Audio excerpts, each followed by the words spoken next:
এই মুহূর্তে কেন্দ্রীয় শহীদ মিনারে আছেন সহকর্মী জান্নাতুল মোহনা, আলিমুজ্জামান সাফওয়ান। শুরুতেই সরাসরি যুক্ত হব মোহনার সঙ্গে। মোহনা, শ্রদ্ধা জানাতে আসা মানুষরা কি বলছেন, সেখানকার বিস্তারিত নিয়ে আমাদের জানাবেন।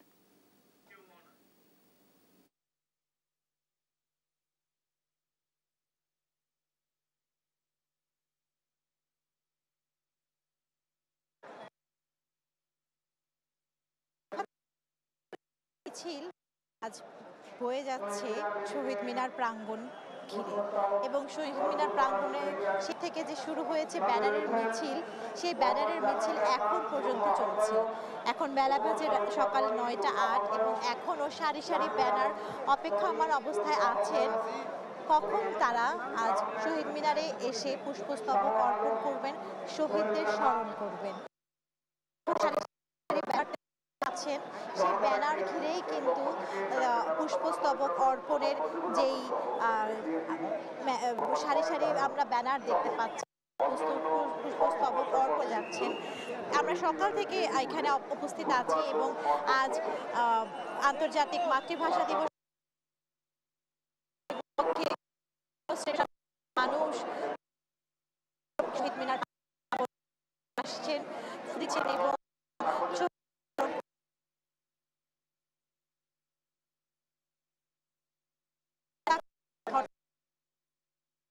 যে ক্রোধ আজ বাংলাদেশ নামের একটি স্বাধীন দেশের জন্ম, যেই বাংলাদেশে আমরা আছি। তো আমরা দেখতে পাচ্ছি যে এখানে অনেকেই আসছেন, অনেক শ্রেণী পেশার মানুষ আজ জড়ো হয়েছেন, অনেক শ্রেণীর মানুষ একে অন্যকে এবং একে অন্যের সাথে ঘিরে কিন্তু তারা খালি পায়ে জড়ো হয়েছেন এবং আপনারা দেখছেন তারা বেদিতে দিচ্ছেন স্তবক। সংগঠন, রাজনৈতিক, সামাজিক, নানা ধরনের সংগঠন যেখানে জড়ো হয়েছে, তারা আসছেন সকাল থেকে। এবং আপনাদেরকে জানাতে চাই যে সেই 1952 সালের 21শে ফেব্রুয়ারি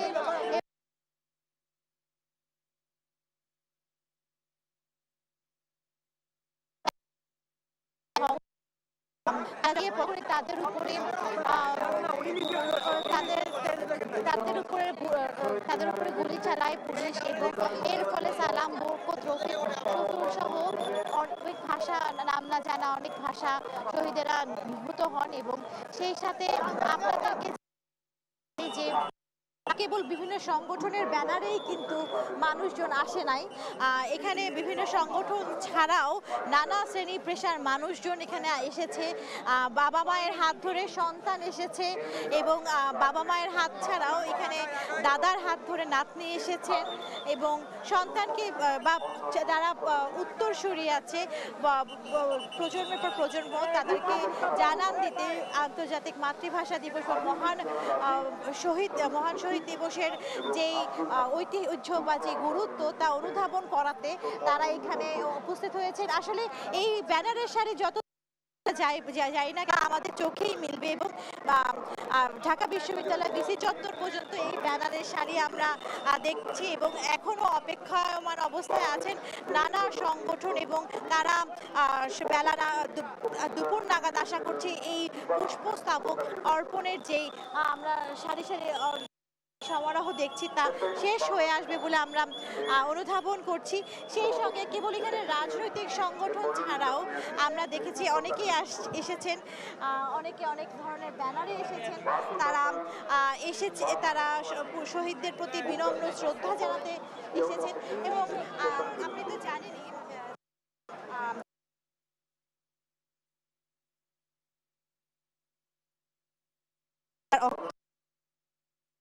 বরকতের রক্তের জ্বলবে এমন লাল যে সেই লোহিতে কৃষ্ণ ভাত ফেরির মিছিল যাবে, ছড়াও ফুলের বন্যা, বিষাদ গীতি গাইছে পথে তিতুমিরের কন্যা। চিনতে নাকি সোনার ছেলে ক্ষুদিরামকে চিনতে, রুদ্ধশ্বাসে প্রাণ দিল যে মুক্ত বাতাস কিনতে।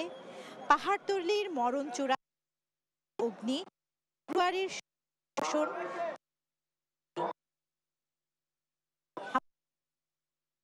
বাংলা আমার বচন, আমি জন্মেছি এই বঙ্গে। মূলত কবি আল মাহমুদ ২১-এর চেতনাকে ধারণ করে লিখেছিলেন এই কবিতাখানি, ২১-এর কবিতা। তেমনি ২১-এর এই স্মৃতিচারণের জন্ম হয়েছে নানা কবিতা, নানা নাটকের। এখনো প্রভাত ফেরির মিছিলে সামিল হতে বাবা এসেছেন সন্তানদেরকে নিয়ে, এবং সেই সাথে আমরা একজন বাবাকে দেখছি। আমরা তাদের চাই যে জানাবেন, আমরা দেখছি যে আপনারা কেন এসেছেন। আজ তো ২১শে ফেব্রুয়ারি, সেটা আমরা জানি, সন্তানদেরকে নিয়ে কেন এসেছেন? ২১শে ফেব্রুয়ারি ভাষা শহীদদেরকে শ্রদ্ধা জানানোর জন্য আমরা শহীদ মিনারে হাজির হয়েছি আজকে। বাচ্চাদেরকে কি জানাতে দিতে, শহীদদের বা আমাদের বাংলা ভাষার যে একটা ইতিহাস এই সম্পর্কে জানাতে আমরা পরবর্তীতে বাচ্চা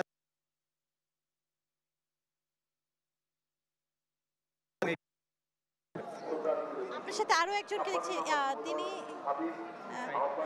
আমরা আরেকজনকে দেখছি যিনি এসেছেন। আপনি যদি বলতেন যে কেন এসেছেন। এটি হচ্ছে আমাদের সেই ছোটবেলায় যখন আজকে শিশুকে দেখছেন, এভাবে আমাদের বাবা মাও আমাদের হাত ধরে বা এরকম কোলে করে আমাদের এই ২১-এর বেদি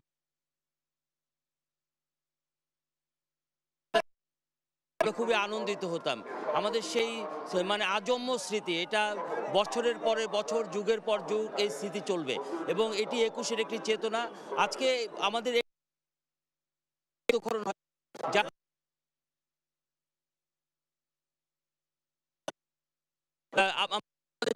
জুলাই গণঅভ্যুত্থানেরও শহীদ ফাউন্ডেশন রয়েছে, কিন্তু এই ভাষা সৈনিকদের নামে রাষ্ট্রীয় কোনো সংস্থা নেই এবং তাদের কোনো তালিকাও নেই। এবং আজকে ভাষা সৈনিকরা যখন ২১-এর পদক দেয়, সেখানে ভাষা সৈনিকদের গত ১৭ বছর তাদেরকে উপস্থিতি আমরা দেখতে পাইনি। আমরা আশা করব ভবিষ্যতে ভাষা সৈনিকদের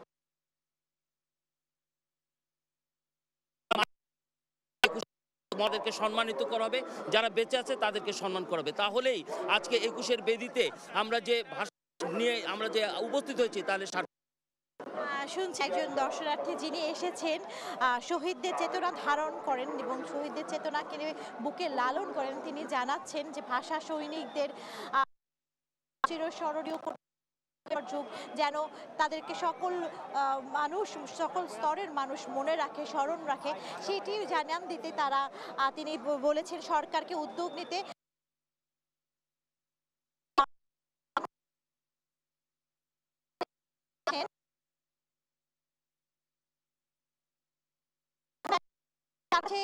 সেখানে চলে যাচ্ছি যে সাফওয়ান, কি অবস্থা সেখানকার, এখন কেমন ব্যানার দেখছেন এবং কি পরিমাণ রাজনৈতিক সংগঠন এখন পর্যন্ত বা বিভিন্ন ধরনের সংগঠন এখন পর্যন্ত অপেক্ষমাণ অবস্থায় আছে? সাফওয়ান। মোহনা, আপনি যেমনটি জানাচ্ছিলেন যে ইতিমধ্যে কিন্তু বাংলাদেশ জাতীয়তাবাদী দল বিএনপির নেতৃত্বে যে ফুল দেওয়ার কাজটি সেটি কিন্তু চলছে, এবং আমি এই মুহূর্তে রয়েছি জগন্নাথ হল এলাকায়, এবং আমার পেছনে যে গেটটি দেখতে পাচ্ছেন এটি মূলত প্রবেশ পথ শহীদ মিনারের। তো যারাই এখানে আসছেন ফুল দেওয়ার জন্য তারা কিন্তু এখানে এই গেটটি দিয়ে আসলে প্রবেশ করছেন, এবং দেখতে পাচ্ছেন এখানে আইন শৃঙ্খলা রক্ষাকারী বাহিনীর উপস্থিতি রয়েছে। তারা কিন্তু এই গেটের মাধ্যমে তাদেরকে নিরাপত্তার যে বিষয়টি সেটি কিন্তু নিশ্চিত করছেন, এছাড়াও চেক করে তারপর কিন্তু তাদেরকে ভেতরে ঢোকার যে অনুমতি সেটি দেওয়া হচ্ছে। তো আমরা কিন্তু সকাল ৮টার কিছু আগে দেখতে পেয়েছি যে বিএনপির যুগ্ম মহাসচিব রুহুল কবির রিজভীর নেতৃত্বে কিন্তু বিএনপির শ্রদ্ধা যে নিবেদন এই শহীদ মিনারে সেটি কিন্তু শুরু হয়, এবং শুধু বিএনপি নয়, বিএনপির পাশাপাশি অন্যান্য যারা অঙ্গ সংগঠন রয়েছে, যুবদল, ছাত্রদল সহ বিএনপি সকল ধরনের নেতাকর্মীরা কিন্তু এই মুহূর্তে শহীদ মিনার প্রাঙ্গণে অবস্থান করছেন। তারা কিন্তু বড় বড় মিছিল নিয়ে, ব্যানার নিয়ে এখানে আসছেন, আমরা সকাল থেকে যেমনটি দেখতে পেয়েছি। এখন আমরা কিন্তু একেবারেই যে প্রবেশ পথটি রয়েছে সেখানে রয়েছে, এবং এ থেকে যত দূর দেখা যায় সেখানে দেখতে পাচ্ছি যে বিএনপি নেতাকর্মীদের দেখা যাচ্ছে, এবং তারা কিন্তু অপেক্ষামান রয়েছে, এবং এখানে কিন্তু যে শৃঙ্খলা সেটি কিন্তু পুরোটাই আসলে মেনে চলে তারপরে তাদেরকে ভেতরে প্রবেশ করতে হচ্ছে। এখানে আইন শৃঙ্খলা রক্ষাকারী বাহিনীর ব্যাপক উপস্থিতি রয়েছে। তারা কিন্তু কোনো ধরনের বিশৃঙ্খলা এই জায়গাটিতে হতে দিচ্ছেন না, এবং সারিবদ্ধ শান্তিপূর্ণভাবে দেখতে পাচ্ছেন সবাই কিন্তু এই ভেতরে প্রবেশ করছেন। এবং এছাড়া যেটি আপনাদের জানিয়ে দিতে চাই যে এই শহীদ মিনারের যে নিরাপত্তা ব্যবস্থা সেটি কিন্তু একেবারে নিশ্চিত নিরাপত্তা যে ব্যবস্থা সেটি কিন্তু নিশ্চিত করা হয়েছে। এবং গতকাল প্রধান উপদেষ্টা রাষ্ট্রপতির ফুল দেওয়ার পর মধ্য দিয়ে কিন্তু শুরু হয় যে আজকের যে শ্রদ্ধা নিবেদন জনসাধারণের জন্য উন্মুক্ত করা হয় সেটি কিন্তু গতকাল রাতেই খুলে দেওয়া হয়েছিল। এবং এই মুহূর্তে যদি একজনের সাথে কথা বলতে চাই, তো আপনারা তো এখানে ফুল দিতে এসেছেন, শহীদদের শ্রদ্ধা জানাতে এসেছেন, তো আজকে জাতির উদ্দেশ্যে আপনাদের কি বার্তা থাকবে? জাতির উদ্দেশ্যে বার্তা একটাই যে 1952 সালের আজকের এই দিনে বাংলার দামাল ছেলে শহীদ রফিক, জব্বার, সালাম, ওনারা এই দেশে ভাষার জন্য জীবন দিয়েছিলেন। পৃথিবীর আর কোথাও ভাষার জন্য জীবন দিয়েছে এরকম কোনো নজির নেই। আমরা তাদের সেই সাহসিকতায় উদ্বুদ্ধ হয়ে এবং অদূর ভবিষ্যতে যদি বাংলাদেশ আবার যদি কোনো সমস্যার সম্মুখীন হয়, আমরা দেশের জন্য জীবন দিতে প্রস্তুত আছি। তদ্রূপ 24 জুলাই আগস্টে আমরা আমাদের জীবন বাজি রেখে ফ্যাসিস্ট হাসিনা সরকারের বিরুদ্ধে আমরা দুর্বার আন্দোলন সংগ্রাম গড়ে তুলেছি রাজপথে। এইটাই একমাত্র সেই 1952 সাল এবং 71 সালে আমরা তেমন আমাদের কাছে কোনো অস্ত্র ছিল না, আমরা নিরস্ত্র ছিলাম। তদ্রূপ সেই জুলাই আগস্টে আমরা নিরস্ত্র, আমরা সশস্ত্র একটা বাহিনীর বিরুদ্ধে আমরা আন্দোলন সংগ্রাম করে আমরা একজন বলছিলেন, তো আমি যদি আরেকটু বলতে চাই যে আসলে 24-এ কিন্তু আমরা নতুন একটি চেতনা ধারণ করেছি এবং একই চেতনা কিন্তু আমাদের 52 সালেও ছিল। আমরা কিন্তু যুদ্ধ করে লড়াই করে কিন্তু আমাদের যে ভাষাটা সেদিকে অর্জন করেছি। তো 24 এবং 52-এর মধ্যে কোনো মিল পান কিনা? অবশ্যই 52 আমরা একটা স্বৈরাচারের কবলে ছিলাম এবং আমরা বিশ্বে একমাত্র দেশ যেটা ভাষার জন্য আন্দোলন তখন হয়েছিল। আর 24-এ ভাষা মানে কি আমাদের কথা বলার অধিকার, আমাদের গণতান্ত্রিক অধিকার, আমাদের টোটাল অধিকার নিয়ে একটা আন্দোলন সংগ্রাম ছিল। আমরা এই যে কথা বলা, আমাদের ভোটার অধিকার, মানুষের সাধারণ জনগণের যে সম্পর্ক কোনো কিছুই তো ছিল না আমাদের। তা আমরা মনে করি এটা একটা নতুন স্বাধীনতা এবং নতুনভাবে আমরা আজকে এই বাংলাদেশ এটা সবাই মিলে গড়ে তুলতে হবে ইনশাল্লাহ। এবং সেটা তখনই সফল হবে যখন একটি গণতান্ত্রিকভাবে একটি নতুন, আমরা চাই একটি এই দেশে আবার গণতন্ত্র প্রতিষ্ঠিত হোক, যেটার কারণে এই যে ছাত্র জনতার যে আন্দোলন সংগ্রাম, যেটা আমরা একটা প্রতিষ্ঠিত একটা অবাধ নিরপেক্ষ সরকারের নির্বাচনের মাধ্যমে একটি সরকার প্রতিষ্ঠিত হলে যখন দেশে একটি গণতন্ত্র প্রতিষ্ঠা হবে এবং নিশ্চয়ই সেই আন্দোলনের সফলতা পাবে মানুষ। আর যদি জানতে চাই যে এত বছরও কি আমরা যারা ভাষা শহীদ রয়েছে তাদেরকে তাদের যে প্রাপ্ত সম্মানটুকু আমরা দিতে পেরেছি কিনা? এতদিন আমরা দিতে পারি নাই। ইনশাল্লাহ এবার আগামী এই নির্বাচন হবে আমাদের ভারপ্রাপ্ত চেয়ারম্যান তারেক রহমানের নেতৃত্বে। ইনশাল্লাহ আমরা এটা কি বলে সমাধান করবো ইনশাল্লাহ। তাদের কথা শুনছিলেন, আমরা বলছিলাম চেতনার কথা যে 52-তে কিন্তু আমরা ভাষার জন্য যে যুদ্ধ করেছি, আমরা যে লড়াই করেছি, আমাদের যে দামাল ছেলেরা শহীদ হয়েছে তাদের বিনিময়ে, তাদের জীবনের বিনিময়ে কিন্তু আমরা আজকে যে আমাদের মাতৃভাষা বাংলা সেটি কিন্তু অর্জন করেছি। এবং তাদের প্রতি শ্রদ্ধা জানাতেই কিন্তু আজকে দেশের বিভিন্ন প্রান্ত থেকে মানুষজন ছুটে আসছেন এই ঢাকার কেন্দ্রীয় শহীদ মিনার। এবং সকাল থেকে লক্ষ লক্ষ জনতার যেই শ্রদ্ধা সেটি কিন্তু আসলে শহীদ মিনার মুখী আসলে রয়েছে। তো আমি এই মুহূর্তে জগন্নাথ হল এলাকা থেকে আপনার সাথে যুক্ত ছিলাম এবং এই মুহূর্তে আমার কাছে এই ছিল সর্বশেষ খবর। কেন্দ্রীয় শহীদ মিনারে আসলে সকাল থেকে মানুষের ঢল নেমেছে, যেটি খুব ভোরে আসলে শুরু হয়েছে। সূর্য ওঠার আগে আমরা দেখেছিলাম যে ঢাকা বিশ্ববিদ্যালয়ের উপাচার্য তিনি কিন্তু এখানে এসেছিলেন। এরপরে কিন্তু ইডেন কলেজ সহ বিভিন্ন শিক্ষা প্রতিষ্ঠানের শিক্ষার্থীরা কিন্তু এখানে শ্রদ্ধা নিবেদনের জন্য আসেন এবং পরবর্তীতে দেখা যাচ্ছে যে বিভিন্ন সরকারি বেসরকারি প্রতিষ্ঠান এবং এনজিও কর্মীরা তারা কিন্তু এসেছেন এবং এরপরে কিন্তু বিভিন্ন রাজনৈতিক দলের নেতা কর্মীরা কিন্তু এখানে শ্রদ্ধা জানানোর জন্য এসেছেন। একই সাথে আমরা দেখছি যে বিভিন্ন শ্রেণী পেশার মানুষ যারা এককভাবেও কিন্তু এখানে এসেছেন কেন্দ্রীয় শহীদ মিনারে ভাষা শহীদদের প্রতি শ্রদ্ধা জানাতে। এবং আমরা দেখছিলাম সেখানে সিপিবি, বাসদ সহ সমাজতান্ত্রিক ছাত্রদল সংগঠনগুলো যেসব তারা কিন্তু এসেছেন। এবং একই সাথে আমরা দেখেছিলাম বিএনপির পক্ষ থেকে বড় একটি র্যালি নিয়ে এসেছিলেন বিএনপির যুগ্ম মহাসচিব, সিনিয়র যুগ্ম মহাসচিব রুহুল কবির রিজভী। এবং এরপরে কিন্তু তার পিছনে পিছনে ছিল ছাত্রদল, যুবদল, কেন্দ্রীয় সংগঠন, বিভিন্ন থানা এবং বিভিন্ন ওয়ার্ড পর্যায়ের নেতাকর্মীরা তারা কিন্তু এখানে ব্যানার নিয়ে এসেছেন এবং শ্রদ্ধা জানিয়েছেন। এবং এখানে নানা পেশার মানুষের আসলে সম্মেলন ঘটেছে এবং তারা যেটি বলছেন যে আগামী বাংলাদেশ বিনির্মাণে এই যে 21-এর প্রেরণা সেটি কিন্তু বরাবর মানুষের আসলে প্রেরণা যোগাচ্ছে। যে কোনো দাবি আদায়ের সংগ্রামের কিন্তু এই 21 কিন্তু বিভিন্নভাবে মানুষকে প্রেরণা দিয়েছেন। এবং আমরা এখানে কথা বলছিলাম বিএনপির সিনিয়র যুগ্ম মহাসচিব রুহুল কবির রিজভীর সঙ্গে। তিনি যেটি বলছিলেন যে 21 আসলে বাংলাদেশের স্বাধীনতারই একটি বীজ বুনে দিয়েছিল বাংলাদেশি সাধারণ মানুষের মনে। সেটি কিন্তু 1971 সালে মুক্তিযুদ্ধের মধ্য দিয়ে বাংলাদেশের মানুষ স্বাধীনতা অর্জন করতে সক্ষম হয়েছে এবং সেই 21 কিন্তু আসলে বারবার মানুষের কাছে প্রেরণা দিয়ে গিয়েছে এবং যে কোনো দাবি আদায়ে, যে কোনো সংকট মুহূর্তে আসলে মানুষ 21-এর প্রেরণায় আসলে বাংলাদেশের মানুষ তাদের দাবি আদায়ের জন্য রাজপথে নেমেছে এবং যে কোনো সংকট থেকে উত্তরণ করতে পেরেছে। এবং তারই অংশ হিসেবে আমরা দেখেছি গত জুলাই আগস্ট অভ্যুত্থানে যে মানুষের সমাগম হয়েছিল, সাধারণ মানুষ রাজপথে নেমে এসেছিল এবং 16 বছরের একটি ফ্যাসিস্ট শাসনের পতন হয়েছিল, সেটিও কিন্তু বলছেন যে এটি 21-এর অন্যতম প্রেরণা। তবে আগামী দিনের রাষ্ট্র বিনির্মাণে যেসব চ্যালেঞ্জ রয়েছে সেগুলো মোকাবেলার জন্য 21-এর চেতনা বড় ভূমিকা পালন করতে পারে, এমনটাই কিন্তু এখানকার আগত যারা রয়েছেন তারা সবাই বলছেন। আমরা এখানে দেখছিলাম যে বিভিন্ন নানা পেশার শ্রেণী মানুষের সঙ্গে কিন্তু এসেছে, বিভিন্ন বয়সের আসলে শিশুরাও এখানে এসেছেন। তবে এবার আমরা একটি বিষয় লক্ষ্য করছি যে বিভিন্ন কওমি মাদ্রাসার শিক্ষার্থীরা তারাও কিন্তু তাদের শিক্ষকদের নেতৃত্বে আমরা দেখেছি বেশ কিছু শিক্ষা প্রতিষ্ঠান তারা এখানে শ্রদ্ধা নিবেদনের জন্য এসেছেন এবং বিভিন্ন রাজনৈতিক দলের পাশাপাশি সামাজিক সংগঠন, সাংস্কৃতিক সংগঠন তারাও কিন্তু এখানে এসেছেন এবং পুরো এলাকায় আমরা দেখছি যে নিরাপত্তার চাদরে এখানে ঢেকে দেওয়া হয়েছে এবং র্যাব, পুলিশ, আইন শৃঙ্খলা রক্ষাকারী বাহিনী কিন্তু 4 স্তরের নিরাপত্তা এখানে জোরদার করেছে এবং একই সাথে যারা শ্রদ্ধা নিবেদনের জন্য এসেছেন তাদেরকে যাতে নির্বিঘ্নে এখান থেকে শ্রদ্ধা নিবেদন শেষে কেন্দ্রীয় শহীদ মিনার ত্যাগ করতে পারেন তাদেরকে কিন্তু আসলে সর্বোচ্চ শৃঙ্খলার সাথে এই কাজটি সম্পূর্ণ করবার জন্য BNCC, rover scout, girls guide সহ আসলে বিভিন্ন স্বেচ্ছাসেবী সংগঠন তারা কিন্তু ইতিমধ্যে কাজ করছেন যাতে কোনো ধরনের বিশৃঙ্খলা তৈরি না হয় সে ব্যাপারে কিন্তু সর্বোচ্চ সতর্ক রয়েছে এখানকার স্বেচ্ছাসেবী সংগঠনগুলো।